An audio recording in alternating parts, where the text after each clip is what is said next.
kesehatan, kesempatan, dan juga minat untuk belajar ilmu syar'i. Semoga dengan banyaknya kita bersyukur kepada Allah Jalla wa'ala, Allah menjaga nikmat-nikmat tersebut untuk kita, dan bahkan kita harapkan tambahan dari Allah Subhanahu wa ta'ala terhadap nikmat-nikmat yang telah kita syukuri kepadanya. Allahumma amin.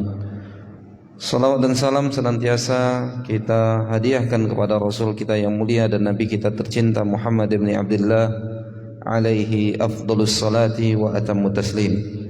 Teman-teman hafizakumullah, dengan taufik dan pertolongan Allah Jalla wa'ala, pada kesempatan yang mulia ini kita lanjutkan kembali pelajaran rutin kita membaca kitab Riyadhus Shalihin min kalami Sayyidil Mursalin, karya Al-Imam Abu Zakaria Yahya ibn Sharaf An-Nawawi rahimahullahu ta'ala, yang masih berkenaan dengan bab ke-11, yaitu bab Al-Mujahadah.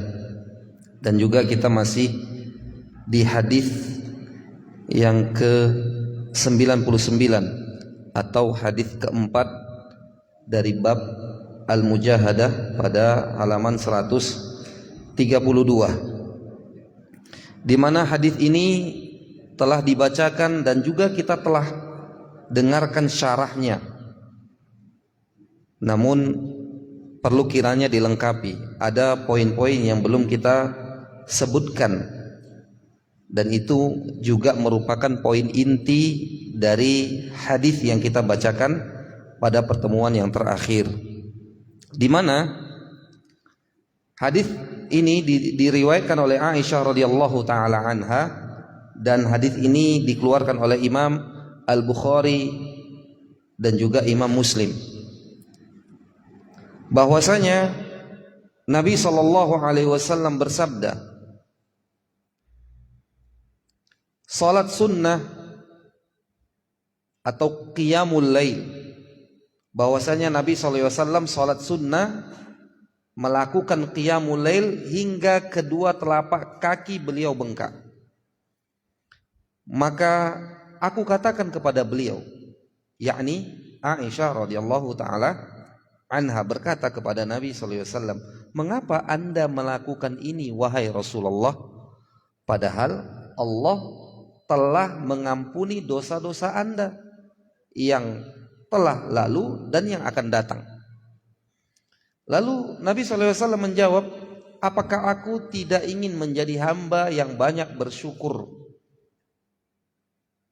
Teman-teman hafizakumullah, pada kata wa qad ghafarallahu laka ma taqaddama min dzambika wa ma ta'akhkhar, yang diartikan sungguh Allah telah mengampuni dosamu di masa lalu dan di masa yang akan datang.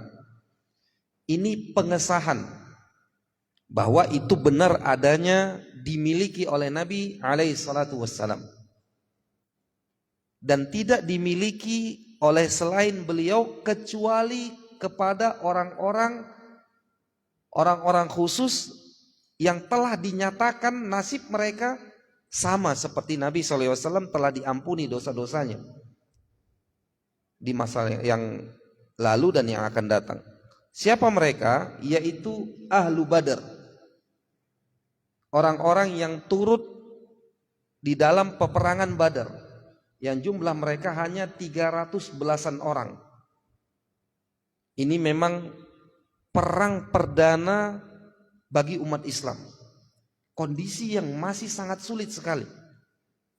Sulit dari sisi jumlah pasukan yang belum banyak, kemudian juga persenjataan dan logistik serta lain-lain. Dan juga perang ini diadakan di bulan Ramadan. Memang kesulitan di atas kesulitan dihadapi kaum muslimin.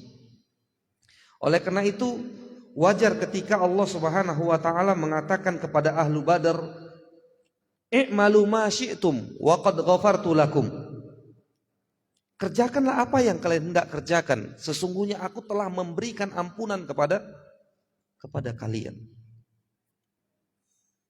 Suatu ketika ada seorang yang berkhianat dari Ahlul Badr ini, namanya Hatib bin Abi Balta'ah radhiyallahu taala anhu. Ketika Nabi SAW ingin menggempur, menyerang orang-orang kufar Makkah karena membatalkan perjanjian Hudaybiyah, Hatib tiba-tiba mengutus seorang wanita dari Madinah menuju Mekah untuk membocorkan rencana Nabi SAW dan para sahabat yang akan menyerang kota Mekah karena orang-orang kafir Quraisy Mekah itu membatalkan perdamaian Hudaybiyah. Lalu diutuslah oleh Hatib bin Abi Balta'ah radhiyallahu taala anhu seorang wanita dengan sepucuk surat yang isi berita surat itu adalah bahwa Muhammad dan sahabatnya akan menyerang kota Mekah. Akhirnya wanita ini ketangkap.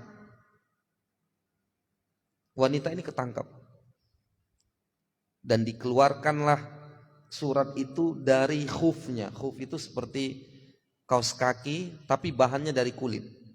Disembunyikan surat itu. Lalu Umar bin Khattab radhiyallahu taala anhu mengatakan, "Ya Rasulullah, izinkan saya menebas leher orang munafik ini." Lalu Rasulullah SAW mengingatkan Umar tentang janji Allah Jalla wa'ala kepada Ahlu Badar, di mana Allah Subhanahu wa taala mengatakan, "I'malu ma syi'tum wa qad ghafartu lakum."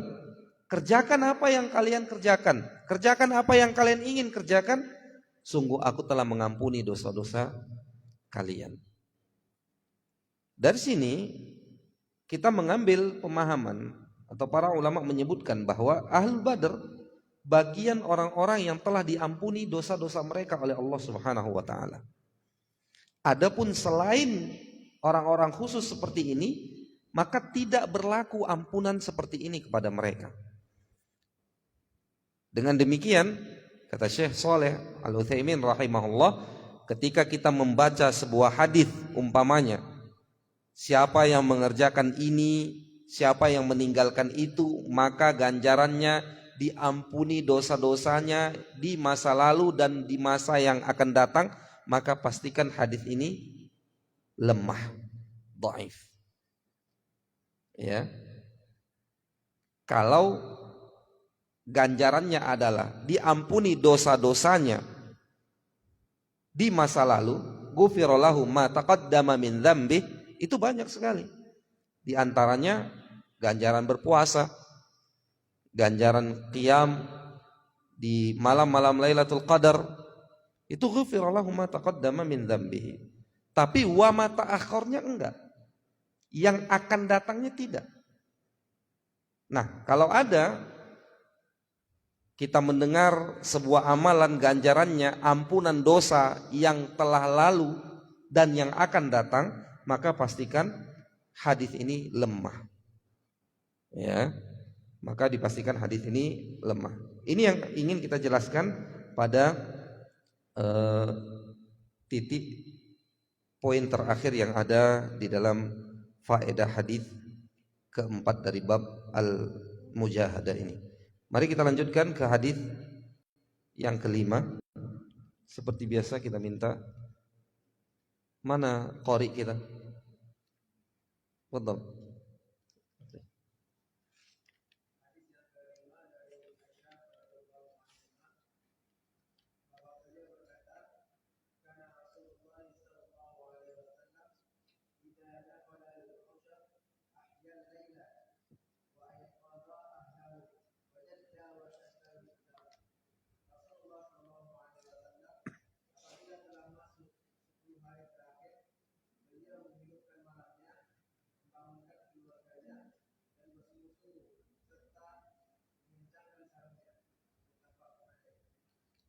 Baik, barakallahu fiik.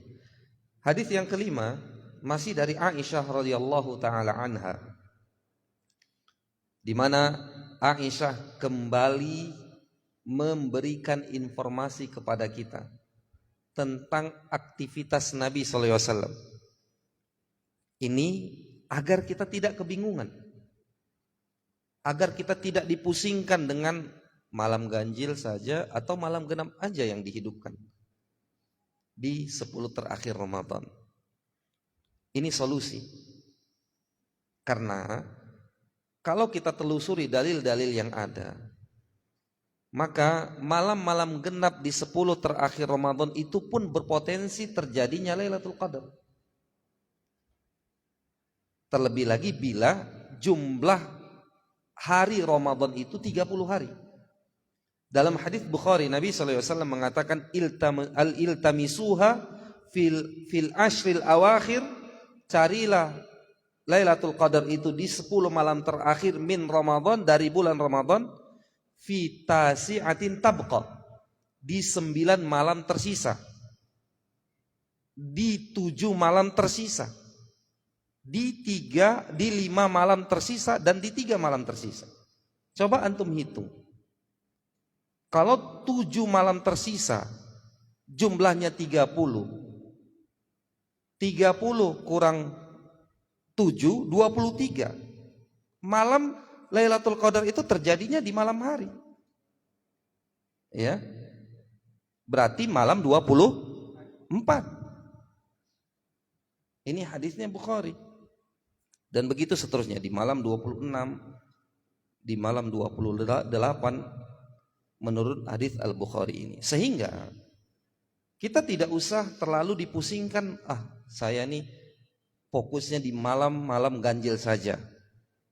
Tetapi mari sebisa mungkin bermujahadah, ikuti apa yang telah diperagakan oleh Nabi SAW, dan itu dituturkan oleh Aisyah radhiyallahu taala anha kepada kita melalui hadis yang kita baca ini tadi. Kana Rasulullah sallallahu alaihi wasallam idza dakhala al-ashr, adalah Rasul sallallahu alaihi wasallam apabila masuk 10 terakhir dari bulan Ramadan, maka 3 aktivitas utama Nabi sallallahu alaihi wasallam. Pertama, ahya lailah, menghidupkan malamnya. Kalau dikatakan malam, maka itu mulai daripada terbenamnya matahari sampai terbitnya matahari atau terbitnya fajar. Itu malam.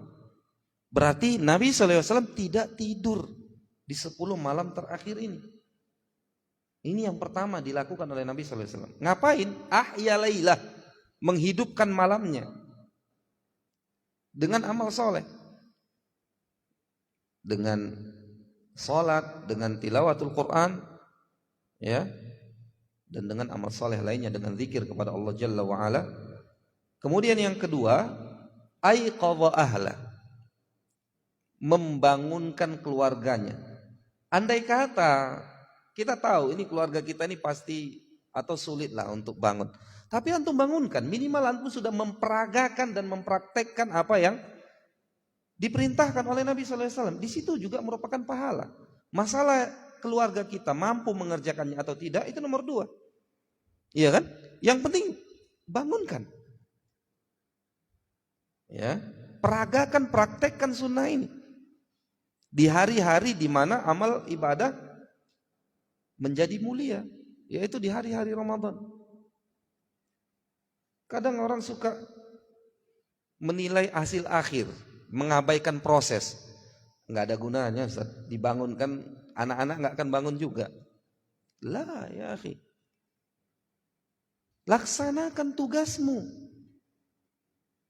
Hasilnya itu nomor 2. Kau berperan dulu seperti perannya Nabi SAW. Itu yang dituntut. Jangan menyerah.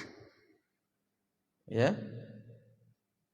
Kalau mereka bangun dan ikut menghidupkan malam-malam Lailatul Qadar, walillahil hamd.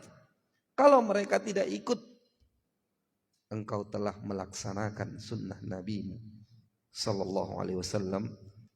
Inilah wujud cinta dirimu kepada Rasulullah Sallallahu Alaihi Wasallam, yaitu mengikuti sunnah-sunnahnya. Tidak hanya buah bibir saja, maksudnya ucapan lisan saja cinta Nabi Sallallahu Alaihi Wasallam, tapi jauh dari praktek nyata mengikuti sunnah Nabi Alaihi Wasallam. Mencintai Nabi SAW itu pertama dengan hati, yang kedua diucapkan dengan lisan, yang ketiga mengikuti sunnah-sunnahnya. Ini baru komplit.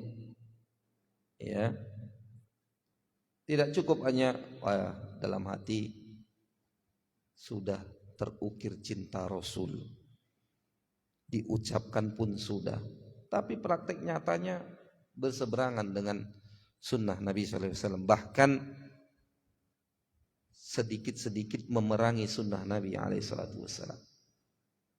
Ya. Ini yang kedua. Yang ketiga, wasyadda mi'zar, wasyaddal mi'zar. Dalam riwayat disebutkan wasyadda mi'zarah. Nabi SAW mengencangkan sabuknya. Maknanya syadda mi'zarah, kata para ulama, ini kinayah dari meninggalkan hubungan suami istri di malam-malam utama ini.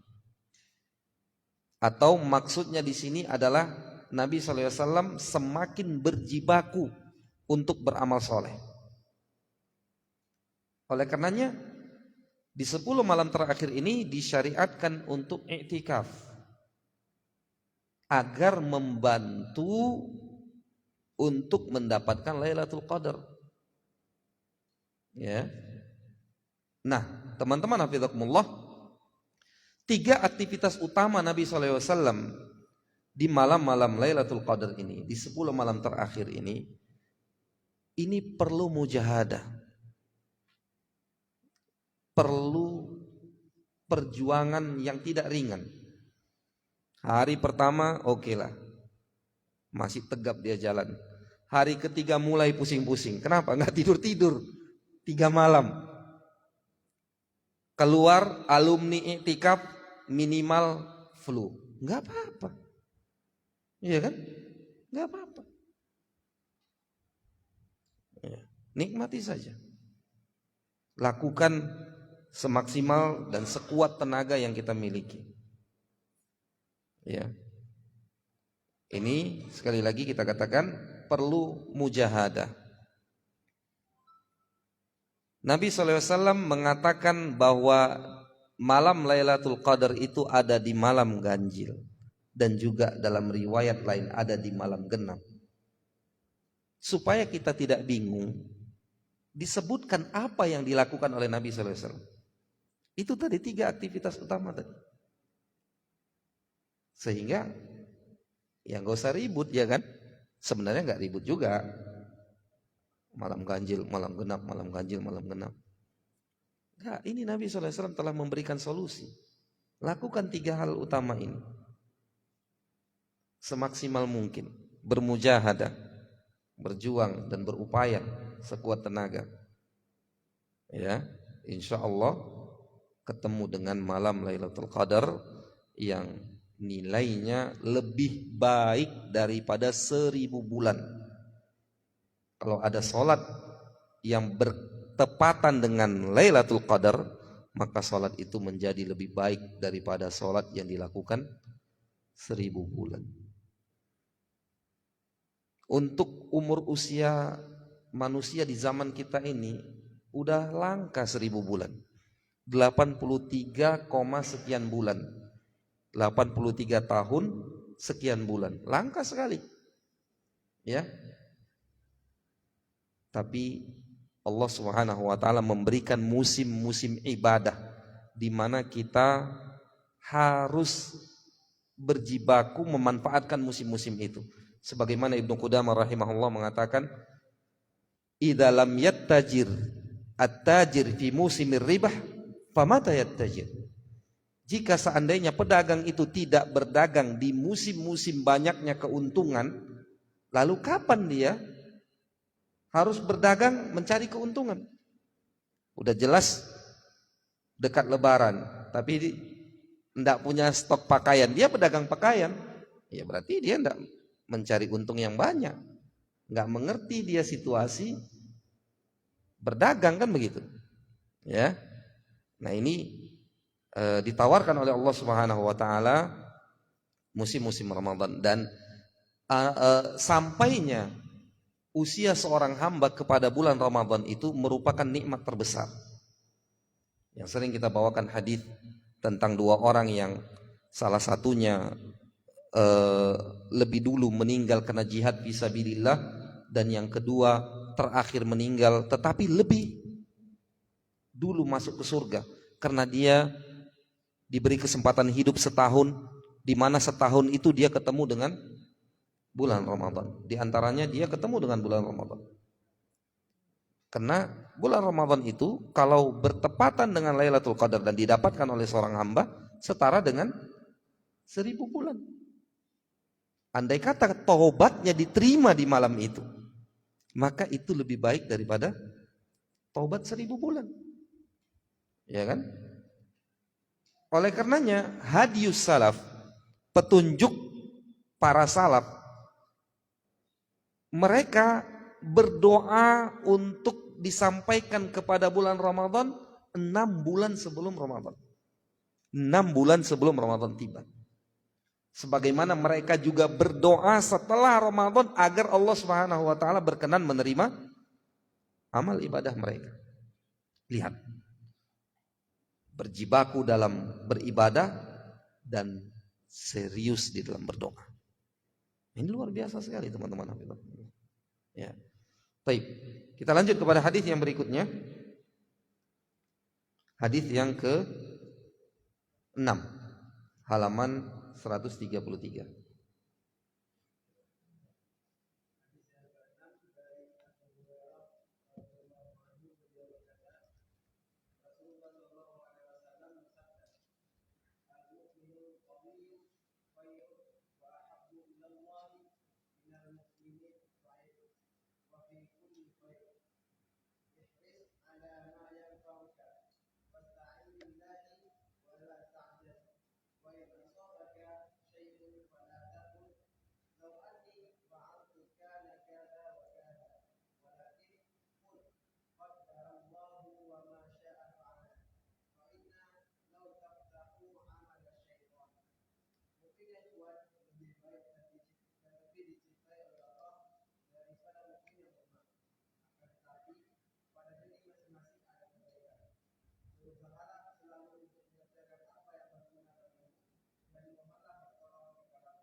Nah, barakallahu fiik.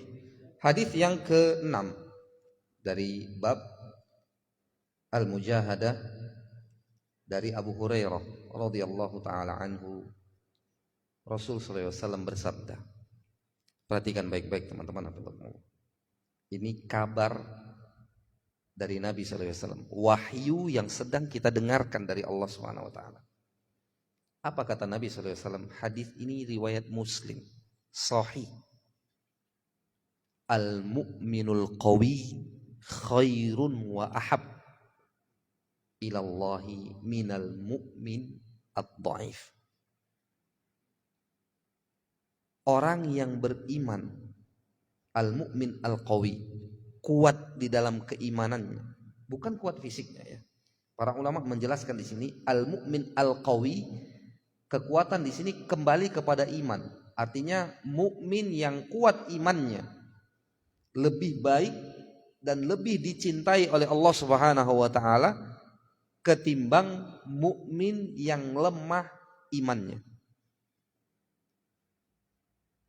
Karena kuatnya fisik tidak dipuji kalau fisik tersebut tidak diarahkan untuk beribadah kepada Allah Subhanahu wa taala, melakukan ketaatan-ketaatan dan meninggalkan al-ma'asi dan mungkarat.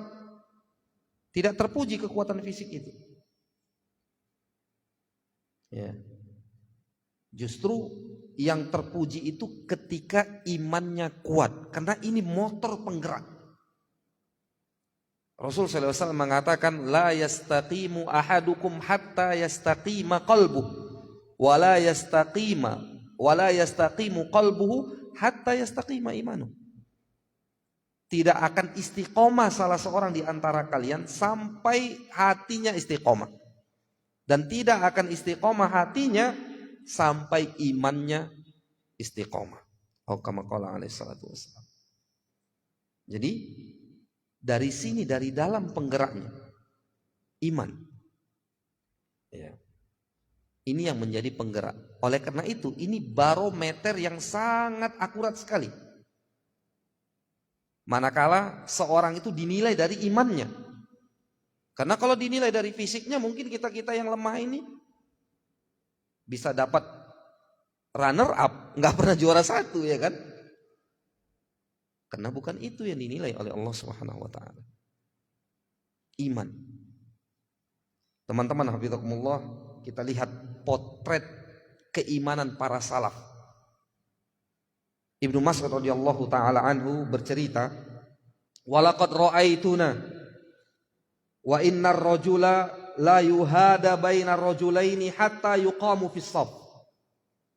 Aku telah melihat dan menyaksikan, kami telah melihat dan menyaksikan, kata Ibnu Mas'ud radhiyallahu taala anhu, ada seorang lelaki di antara kami yang dipapah agar bisa tegak di antara dua orang di dalam shaf untuk sholat. Subhanallah. Ya, sebagian kita jangankan sampai dipapah, baru encok dikit saja udah absen seminggu, udah absen sepekan dari sholat berjamaah. Lihat, luar biasa. Kemudian kita lihat juga kekuatan iman Nabi SAW ketika di akhir-akhir sakit yang membawa Nabi SAW meninggal dunia. Nabi SAW dipapah agar bisa sholat berjamaah. Dan orang-orang soleh di zaman dahulu, semisal ya Abdurrahman ibn al-Aswad, diceritakan oleh Ibnu Ishaq rahimahullah bahwa qadima alaina Abdurrahman ibn al-Aswad hajjan fa'tallat rijluhu fasalla ala qadamin hatta yusbih. La ilaha illallah. Ibnu Ishaq rahimahullah mengatakan, datang kepada kami ke kota Madinah Abdurrahman ibn al-Aswad dalam keadaan beliau berhaji. Datang dalam rangka menunaikan haji. Datang kepada kami dalam rangka menunaikan haji. Fa'tallat rijluh. Kakinya sudah diamputasi, teman-teman.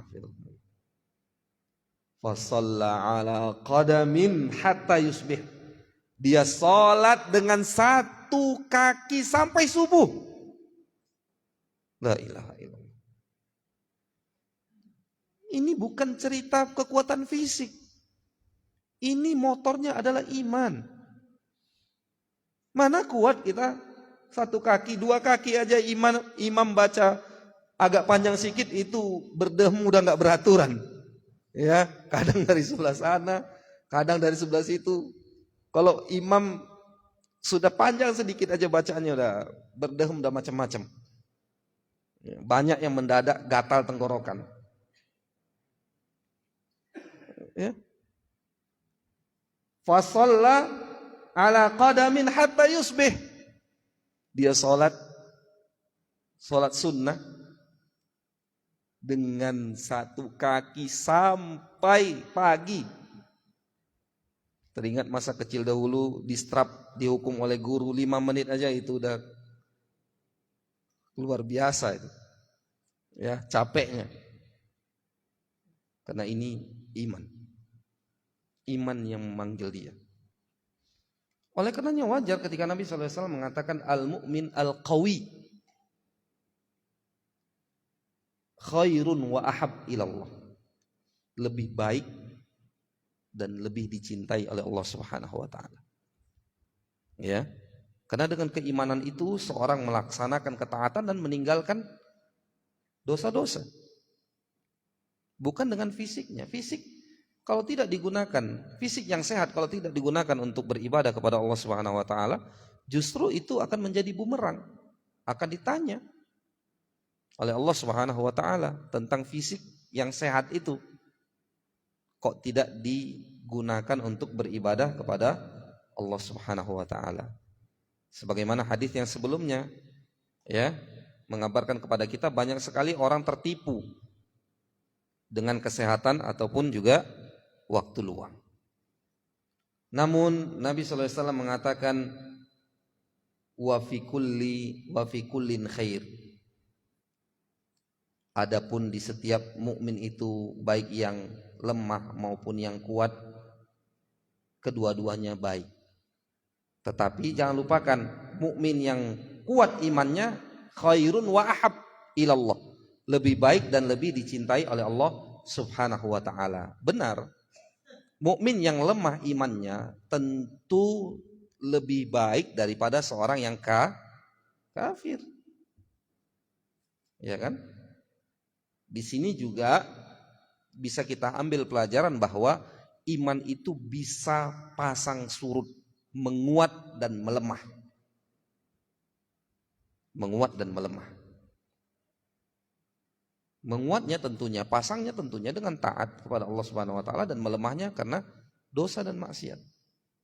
Dan sering kita tegaskan, salah satu daripada hal yang sangat kuat mendongkrak iman adalah majelis al-ilm. Majelis ilmu. Ya. Majelis ilmu. Dulu mungkin teman-teman sudah mendengar cerita ya.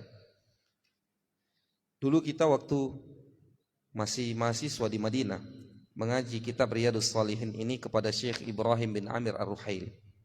Itu ba'da asar, panas, di musim panas.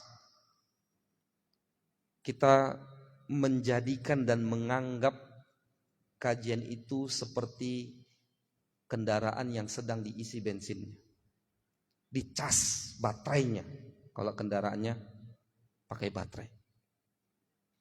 Dan itu kita rasakan teman-teman, hafizakumullah. Dan anak ingin antum juga merasakan demikian. Ada sesuatu yang dicas ketika membaca kitab Riyadhus Shalihin ini, karena ini adalah kitabur raqaiq yang bersentuhan dengan hati. Kalau kita tidak tersentuh berarti ada sesuatu yang menghalanginya. Nah, ini yang harus kita lebur dulu. Ya. Ini yang harus kita lebur. Kalau kita mendapati seusai kajian ternyata kita biasa-biasa saja, nggak ada sesuatu yang bertambah, ada penghalang yang harus kita lebur. Ya. Wa fi kullin khair, dan semuanya baik. Mukmin yang lemah imannya dan mukmin yang kuat imannya, tetapi yang kuat lebih baik dan lebih dicintai oleh Allah Subhanahu wa taala. Pada perkataan wa fi kullin khair ini disebutkan oleh para ulama adalah jumlah ihtirazi. Enggak terlalu penting lah untuk antum mengetahuinya. Ya. Yang jelas ini menjelaskan bahwa semua orang beriman itu baik, tetapi level paling tinggi adalah yang kuat keimanannya. Lalu Nabi SAW mengatakan ihris ala ma yanfa'uk wasta'in billahi wala ta'jaz. Apa artinya? Semangatlah, berusahalah selalu untuk mengerjakan yang berguna bagimu. Berguna baik dunia maupun akhirat, atau berguna untuk dunia dan akhirat. Terlebih lagi berguna untuk akhirat. Harus bersemangat teman-teman, hafizakumullah. Ya. Setelah bersemangat untuk mendapatkan hal yang bermanfaat, khususnya bermanfaat untuk akhirat, maka wasta'in billah, minta pertolongan kepada Allah Subhanahu wa taala. Jangan pernah kita mengandalkan kekuatan kita, koneksi yang kita punya, enggak. wasta'in billah. Minta kemudahan kepada Allah Subhanahu wa taala. Setelah itu wala ta'jaz. Apa diterjemahkan di sini? Dan jangan menjadi lemah. Ya. Bersemangat. Jangan menjadi lemah. Hal-hal yang bermanfaat silahkan lakukan. Torehkan setiap hal yang bermanfaat dalam biografi kehidupan kita. Ya. Ada kayaknya yang belum pernah ana lakukan ya. Apa ya? Kurban umpamanya. Oh iya. Tahun ini insya Allah. Apalagi ya? Iya. Yang bermanfaat. Ya. Wala ta'jaz.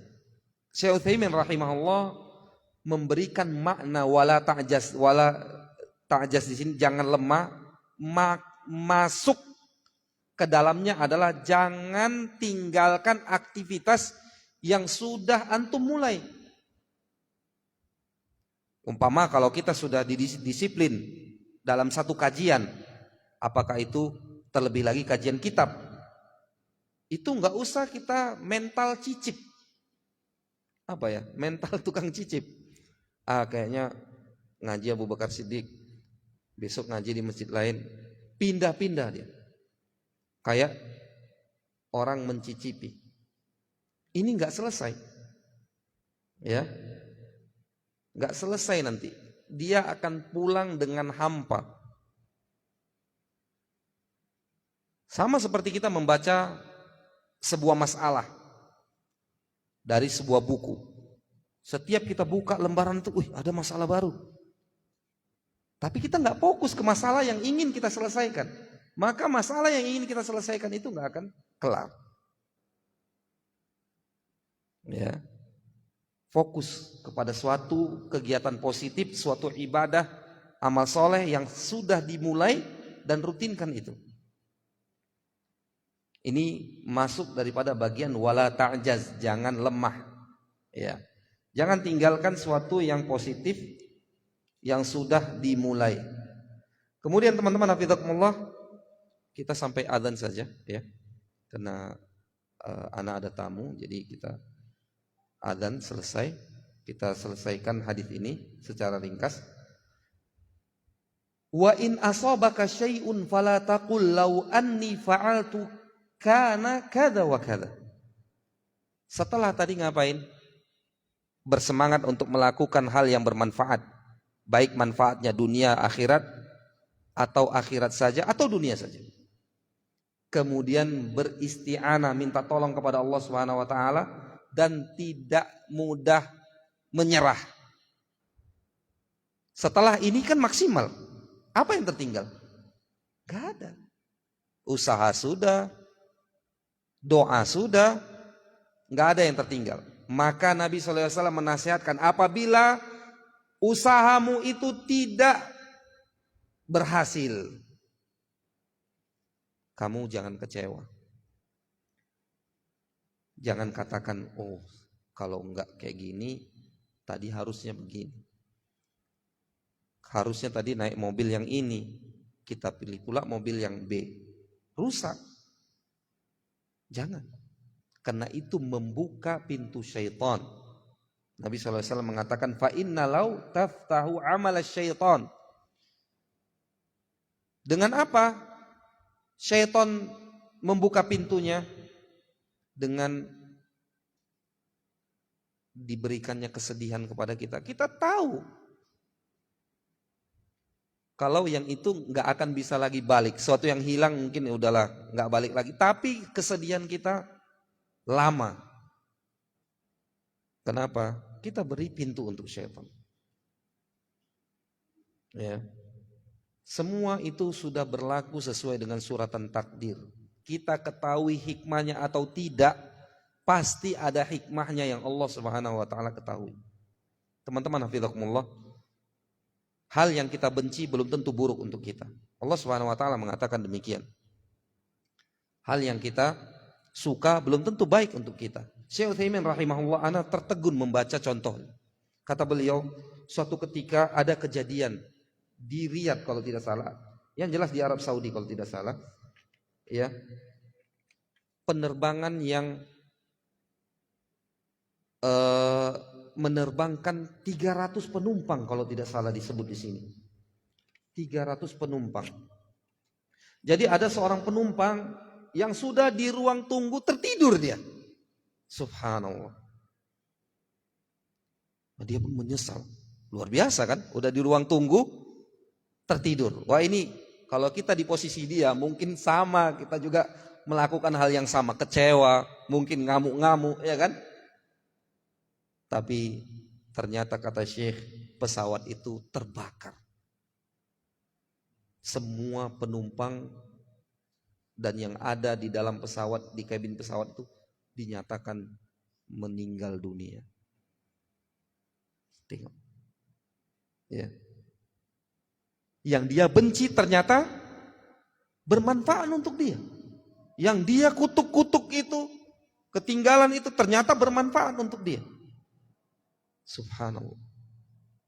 Mungkin satu hal, dua hal seperti ini, walaupun tidak sedahsyat ini, pernah kita alami dalam kehidupan kita. Itulah rahasia Allah Subhanahu wa Ta'ala. Ya. Yang kita sukai belum tentu baik untuk kita, yang kita benci belum tentu buruk untuk kita. Itu contoh yang realita, benar adanya disampaikan oleh Syekh Utsaimin rahimahullah. Teman-teman hafizakumullah, ya banyak sekali ya faedah-faedah yang bisa kita petik dari hadis yang mulia ini. Namun kita tutup saja dengan menjelaskan kata lau. Ya, supaya antum jangan bingung. Berarti tidak boleh ana mengatakan kalau anak kaya, ana juga seperti bapak itulah bolak-balik umroh. Boleh. Ya. Berandai-andai yang dilarang itu kalau menyesali takdir. Ini enggak boleh. Kalau sesuatu terjadi di luar prediksi kita, di luar usaha kita, kita sudah berusaha keras, sudah berikhtiar, sudah berdoa kepada Allah Subhanahu wa taala, tapi hasilnya ternyata tidak sesuai harapan, qadarullahu masya'a fa'al. Jangan lama-lama bersedih, nanti syaitan masuk. Ya, yang kita sedihkan itu ya enggak kembali lagi dia. Kalau kita berpikir mau tidur, ya juga ya. Nah, gitu. Tapi karena emosi kita yang dibimbing syaitan, ngutuk-ngutuk kita. Ya, teman-teman, hafizakumullah. Lau seperti ini, berandai seperti ini nggak boleh hukumnya. Adapun berandai untuk melakukan perbuatan baik, maka hukumnya boleh seperti yang kita contohkan tadi. Di mana Nabi SAW juga pernah mengatakan, sekiranya aku bisa mengulang waktu, memutar waktu, maka aku tidak akan membawa hewan hadyu. Aku akan menjadikan hajiku haji tamattu. Karena Nabi SAW berhaji dengan haji qiran, yaitu menggabungkan antara haji dan umrah. Tentu yang paling afdal adalah haji tamattu. Di sini Nabi SAW memakai kata lau, andai kata, seandainya, untuk melakukan hal yang terbaik, bercita-cita untuk melakukan hal yang terbaik. Nah, kalau lau seperti itu juga boleh. Atau lau yang digunakan untuk menjelaskan ilmu, ya. Mana dia tadi? Kita sudah rangkum di sini. Lau yang digunakan untuk kata seandainya, yang digunakan untuk menjelaskan ilmu, sebagaimana firman Allah Subhanahu wa taala, "Lau kana fihi ma'aliha la fasadata." Kalau sekiranya di langit dan di bumi itu ada dua Tuhan, maka itu akan hancur. Ini menjelaskan ilmu yang bermanfaat. Ya, inilah hukum seputar kata lau, atau terjemahannya andai saja.